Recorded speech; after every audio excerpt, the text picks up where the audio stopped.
Okay, and welcome back to the attention section of Chapter 11. In the attention section, we're going to cover some of the aspects that are related to basic perception and attention, and then move on to a discussion of the development of attention over the course of early life. One of the places we start with is the Necker cube. The Necker cube is the cube that you see down here on the bottom right portion of the screen. One of the walls of the Necker cube is blue. Now, if you take a look at that cube, there's probably one of two ways that you're going to be able to understand it, or at least perceive what you're looking at. And that is, you will either perceive the blue wall as being in the back of the cube or in the front of the cube. That's the most common way people recognize it. Now, of course, this is a two-dimensional object, and there's literally no front or back, but you'll perceive one or the other scenario. If you perceive the blue wall in the back, which is the most likely case, you will perceive the box as coming out and to the bottom right. If, however, you perceive the blue wall as being in the front, you'll perceive the box as coming out and going to the upper left. Now, what you need to recognize is that you can perceive the cube in either way. In fact, you can switch back and forth, and if you want, stop the video and make an attempt at doing that. It should be a fairly easy thing for you to do. Now, recognizing those two different perceptual experiences is not the primary point of what I'm doing right now. What I'm doing is this. Once you get to the point where you could perceive the blue wall in the back or the blue wall in the front, see if you can make yourself see the blue wall in both the back and the front at the same time. You can't, and that's the primary issue.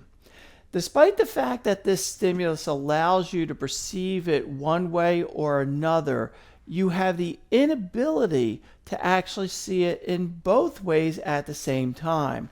And that is a restriction on the way that you can perceive things. The reason why this occurs in the broadest sense is because you only have one attentional resource. Your brain is designed to give attention to one thing only. And even when some things can clearly be seen in multiple ways, you are restricted in your capacity to think about it as only one way and not another way. And yes, I am giving you kind of a simple stimulus description of this process, but in most cases in research on perception, simple stimuli like this are used as a way to express the broader functional process of the brain itself, and this is very much the case. You cannot perceive a thing in more than one way at the exact same time. You could switch back and forth fairly quickly, but you can't do it at the same time. Now, this process kind of leads to a variety of other issues that people talk about. Driving and cell phone use, for example. Of course, if you're driving at 40 miles an hour and you take your phone off the view in front of you to look at a cell phone in 2 or 3 seconds, you may travel far enough that you're actually going to wind up rear-ending the driver in front of you. That's very much an issue of attention. The fact that you can't text and drive at the same time, that you could either drive or text, is the issue. And of course, in a moving vehicle, that becomes much more dangerous. The cocktail party effect is actually the example that was given always before the time of driving and cell phones. Back in the 70s and 60s, the cocktail party effect, and you can kind of even recognize it by the name, since nobody says cocktail party anymore and nobody has cocktail parties anymore. They just have friends over. The cocktail party effect is a scenario where you're speaking to one person in a group, but you're trying to listen to another person's conversation. And so while you're trying to carry on one conversation, you're trying to listen to another.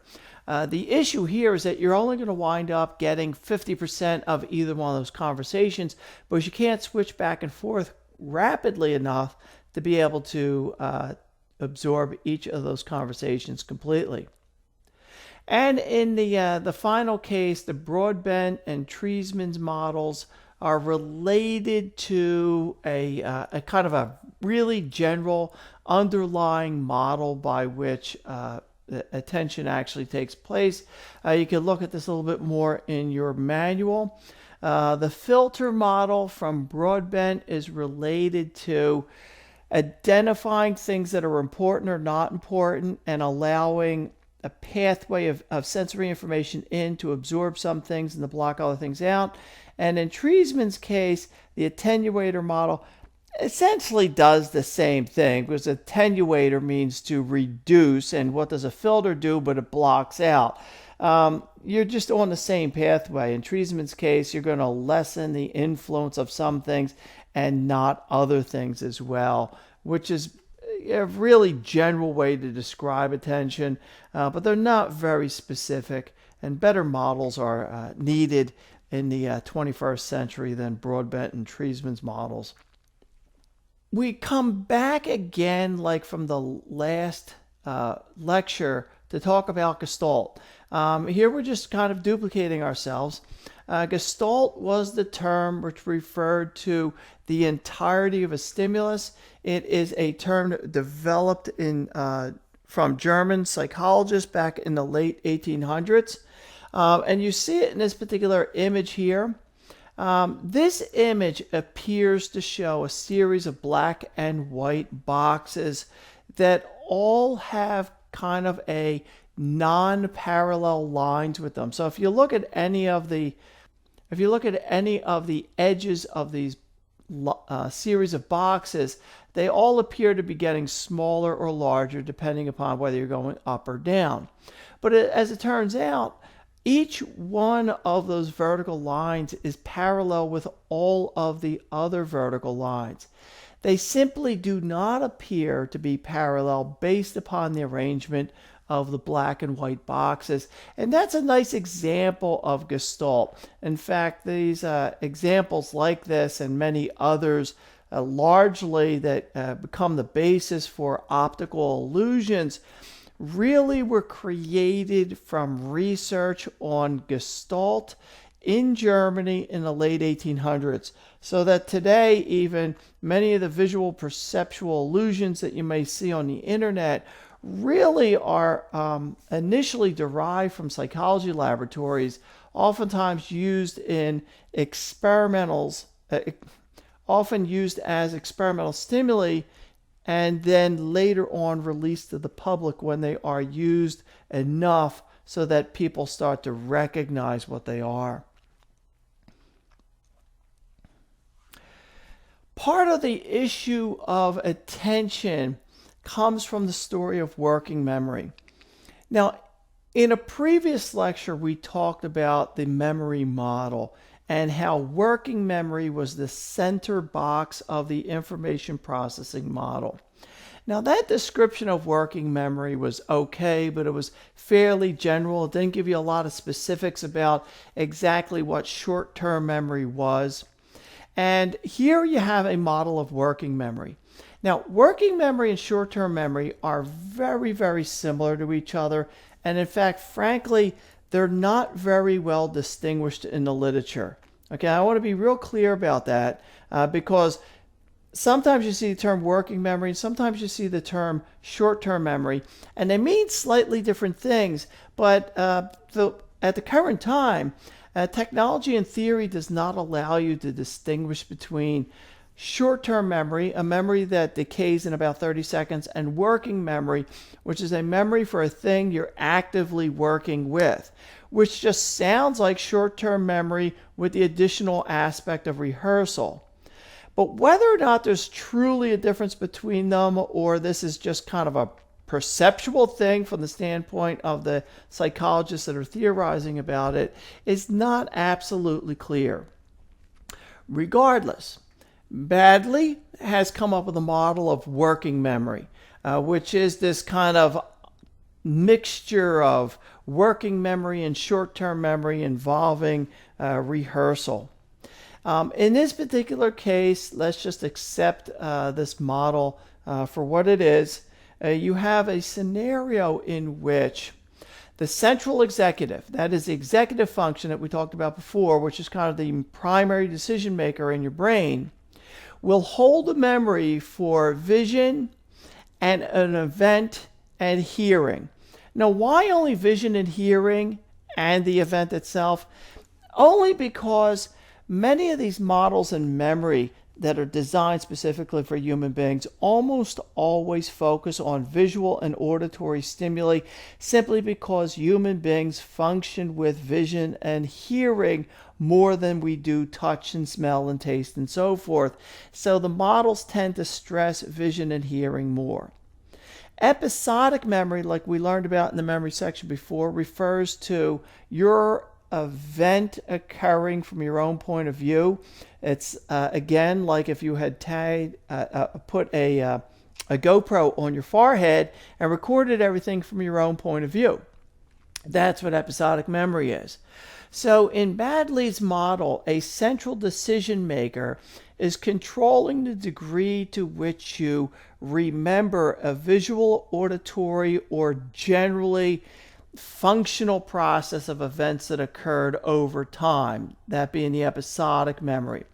And that central executive is deciding which things are most important and helps you maintain those things in memory and allows the other things to decay, because there's only so much room in short-term memory that you can hold on to things. And that's essentially the basic model. So the visual aspects that may be related to meaning, the meaning of what you saw, as well as the episodic aspects of it in any language, all modify each other to affect overall working memory. Where are we going with this model of working memory? Nowhere. We're not going anywhere with it. It's kind of stuck in there in your manual. You got to learn it. Usually something like this would be in the center of a section of a section on memory, right? This particular area should have been back with the memory section that we covered in the previous lecture, but it's here being kind of artificially connected with attention. The material in this book is really kind of scrambled, but I'm not going to keep complaining about this in a recorded video. It is what it is. Learn the material, get yourself into med school, change your life. That's what we want to do. And we're moving on really to the last section of this area that we're covering on attention, which is really developmental psychology.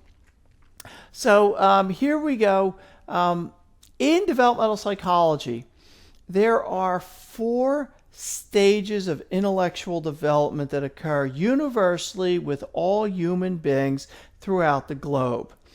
This work was discovered originally around the 1930s, and by the 1970s it was clear it was universal globally, and they have become known as Piagetian stages of development. The reason they're called Piagetian stages of development is because the discoverer in the 1930s of these stages was a Swiss psychologist named Jean Piaget.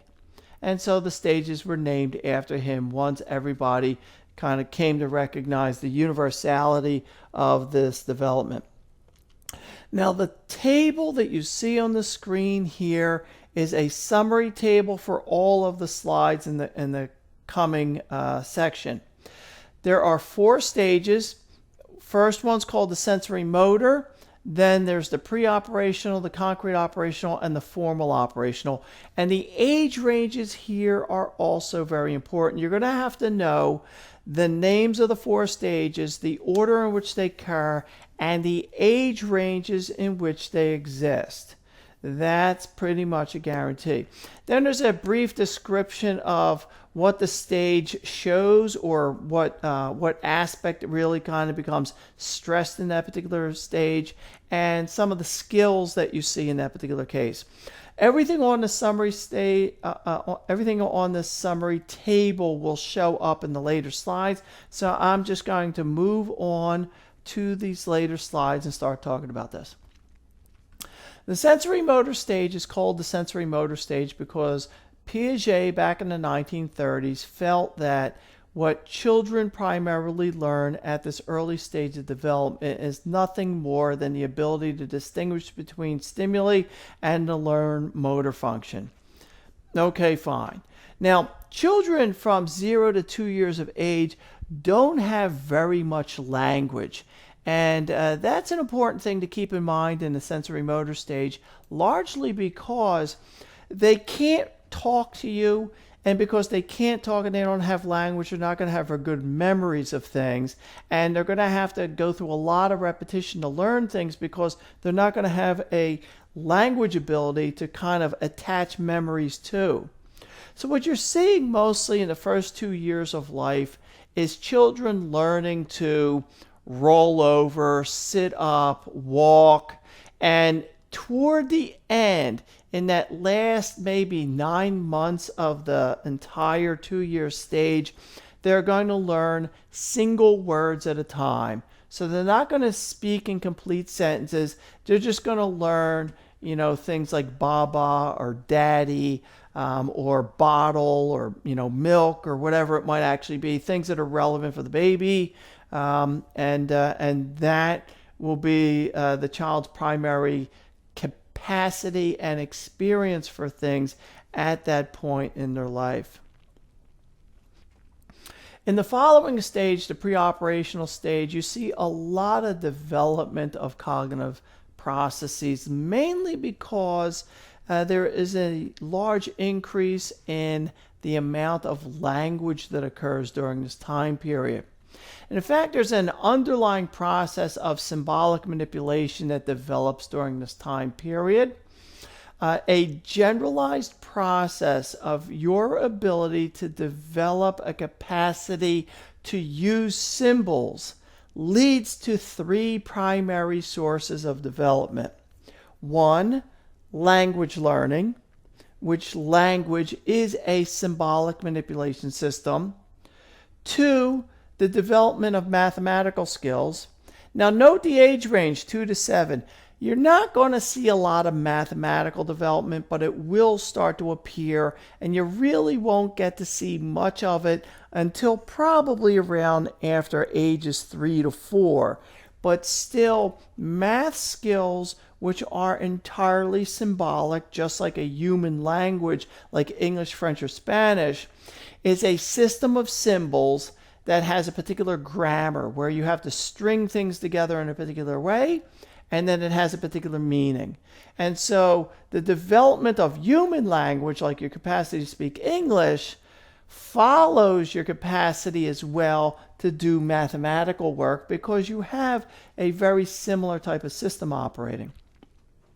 And then the third development in this case is something called theory of mind. And theory of mind is very oddly named. It's not a very good descriptor, but what it really means is a child's ability to learn to distinguish between their own thoughts and other people's thoughts. And what that is, which sounds very odd, is this. When a child is very young, they have not had sufficient experience with other people to recognize that other individuals may think differently than themselves. And so, not as an explicit conscious decision on the child's part, but just as a natural process, all small children generally assume that everybody knows everything that they know. And if they go into a room by themselves and they see a scarecrow and they come out of the room, they just treat it as though everybody knows there's a scarecrow inside the room.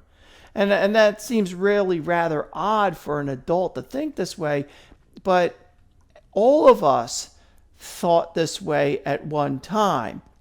And we grow out of that process through experience with other individuals, so that you begin to realize that some people have never been in a room, therefore they haven't seen a scarecrow, and therefore they can't know that it actually existed.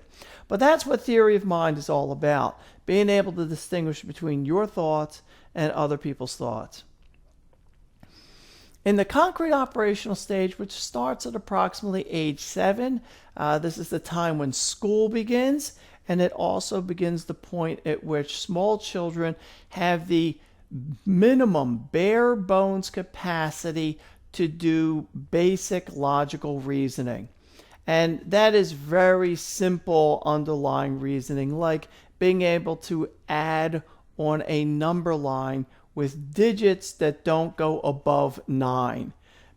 So these very basic aspects in this case, at least initially at age 7, look that way. Certainly by age 11, children are going to be doing basic arithmetic, multiplication and division, and so forth.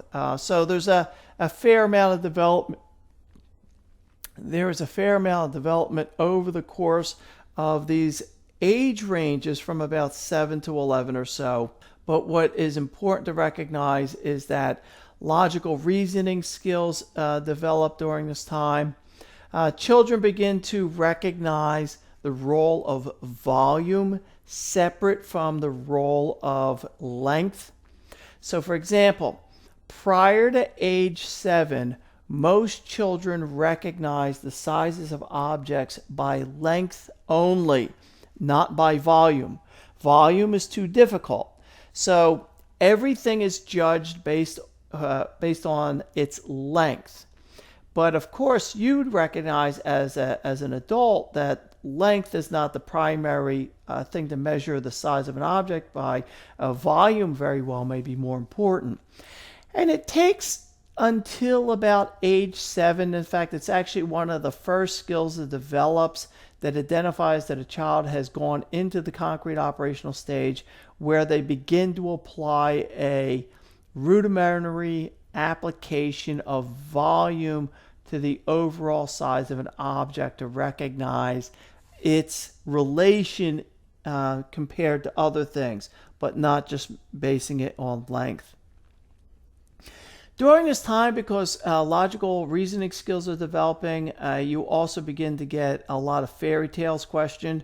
You know, of course, if society didn't feed fairy tales to children, there'd be nothing to question. But while children are in this age range, depending upon the family, the culture, the speed with which the children develop logical reasoning skills, they will start questioning things like, the presence of Santa Claus and, the Tooth Fairy and the Easter Bunny and anything else that you might want to come up with.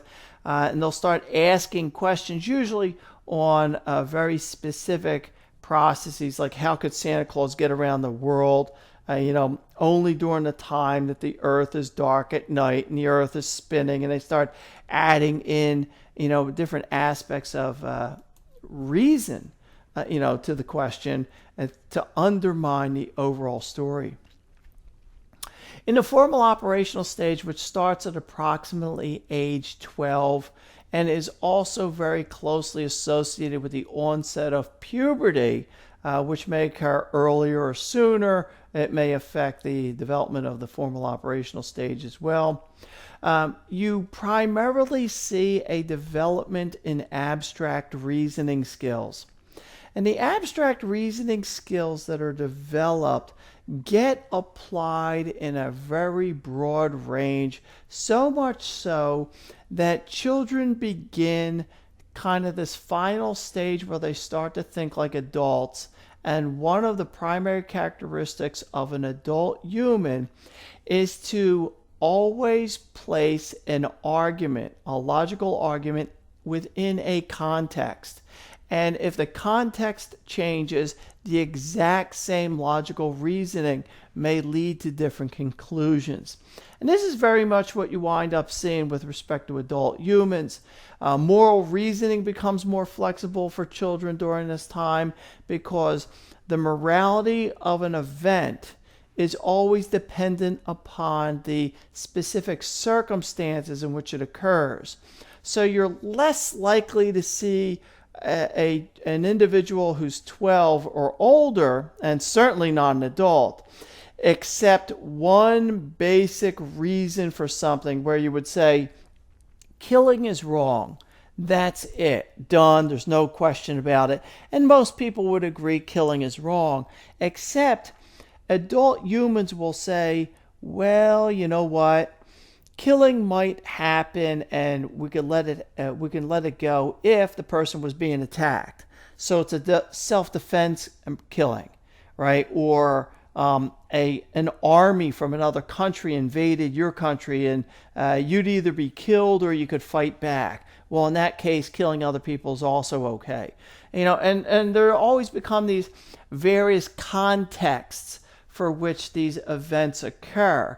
And when you get to about age 12 and off into adulthood, the context in which an event occurs is always of primary importance. In fact, when you look at any legal system for a country, every issue that is addressed is always addressed within a context. And if you can change the context and reframe the argument, then whatever may have happened will become either legal or illegal. And that's to a great degree what lawyers do. Argue about the context of a particular event to say either something was stealing or not stealing, accidental or on purpose. And that's what you primarily see in this case. And that is just a functional part of an adult human being. And the last slide for this particular section is related to problem solving.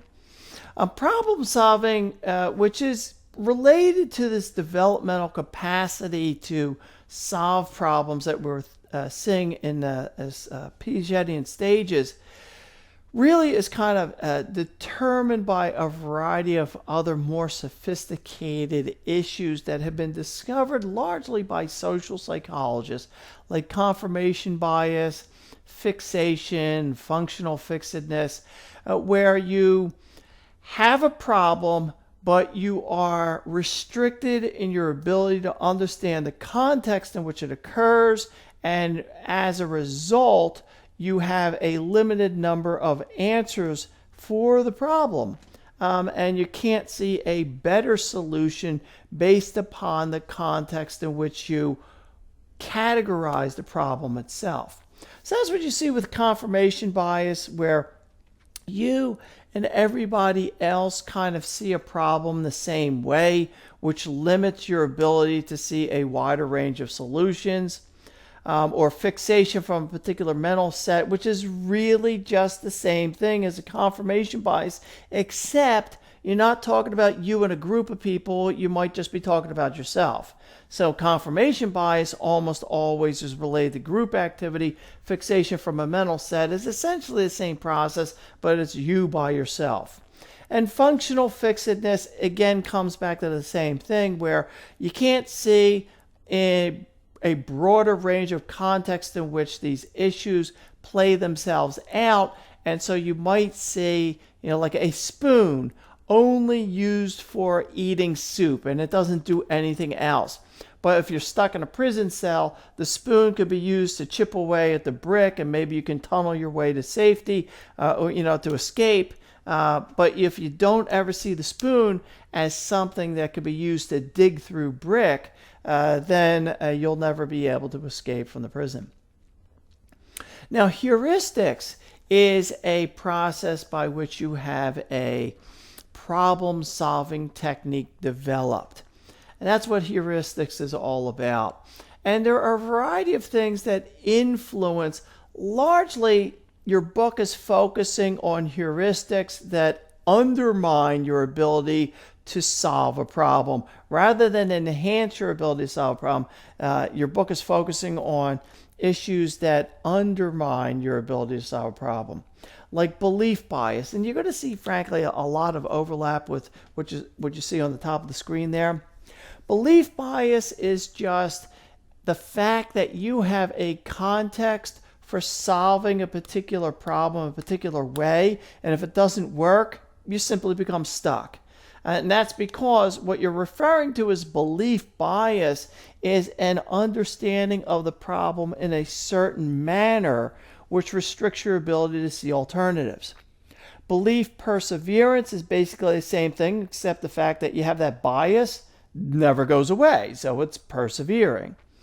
Overconfidence, another way in which you kind of perceive that a problem should be understood in a particular way, but you're extremely confident in it, so as a result, you don't try alternatives.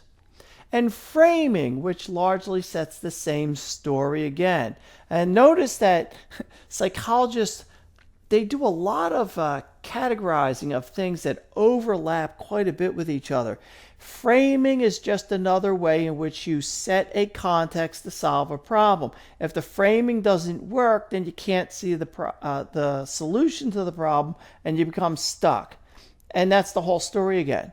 But when you look at the whole page plus the things that we've talked about before, you're dealing with an issue in which the context in which the problem is being understood is of primary importance and can either improve or restrict your ability to actually solve the problem.